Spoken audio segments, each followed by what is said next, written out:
Honnêtement, quand vous allez comprendre ce qu'ils ont vraiment changé dans ce modèle, vous allez aussi comprendre pourquoi la moitié de vos frustrations avec Opus 4.7 n'était peut-être pas la faute du modèle elle-même. Ce sujet vous concerne directement si vous utilisez Claude un tant soit peu. Mais d'abord, un peu de contexte, parce que le timing de cette sortie n'est pas anodin. Opus 4.8 arrive 41 jours après Opus 4.7. C'est la cadence de sortie la plus rapide qu'Anthropic ait jamais tenue. En novembre 2025, on avait Opus 4.5, en février 4.6, en avril 4.7 et là, fin mai 4.8. L'accélération est visible à l'œil nu. Mais cette accélération n'est pas gratuite. Anthropic vise une entrée en bourse dès octobre 2026, avec une valorisation autour de 380 milliards de dollars. OpenAI prépare la sienne au même moment, à quelque chose comme 850 milliards. Quand vous êtes dans une course pour être le premier labo d'IA coté en bourse, chaque sortie devient un argument de vente. Chaque modèle qui sort, c'est une ligne de plus dans le dossier que vous allez présenter aux investisseurs.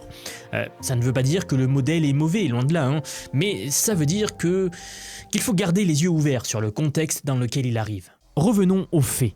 Opus 4.7 est sorti le 16 avril. Très vite, les retours de la communauté ont été assez durs. Le modèle donnait l'impression d'être paresseux. Vous lui donniez une tâche et il faisait la moitié du chemin puis déclarait victoire. Il vous disait « oui c'est bon, j'ai poussé les 50 fichiers » alors qu'en réalité il en avait poussé 15 par exemple.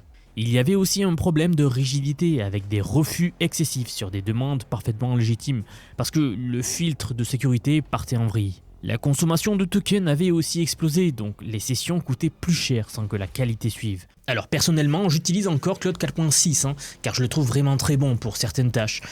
Mais le truc qui revenait le plus souvent dans les retours de Claude 4.7, c'était son attitude. C'est vraiment un truc qui revenait souvent dans les commentaires.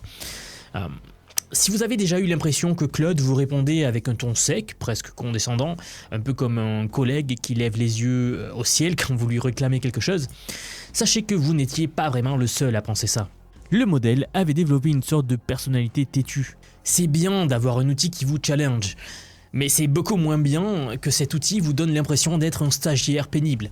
Ce n'était pas que des impressions d'ailleurs. Scott Wu, le PDG de Cognition, donc c'est la boîte derrière l'agent de code Devin, a publiquement confirmé qu'Opus 4.7 posait des problèmes concrets de verbosité dans leurs commentaires de code, ainsi que de fiabilité dans les appels d'outils. Donc, cette impression générale sur Opus 4.7, c'était un diagnostic largement partagé.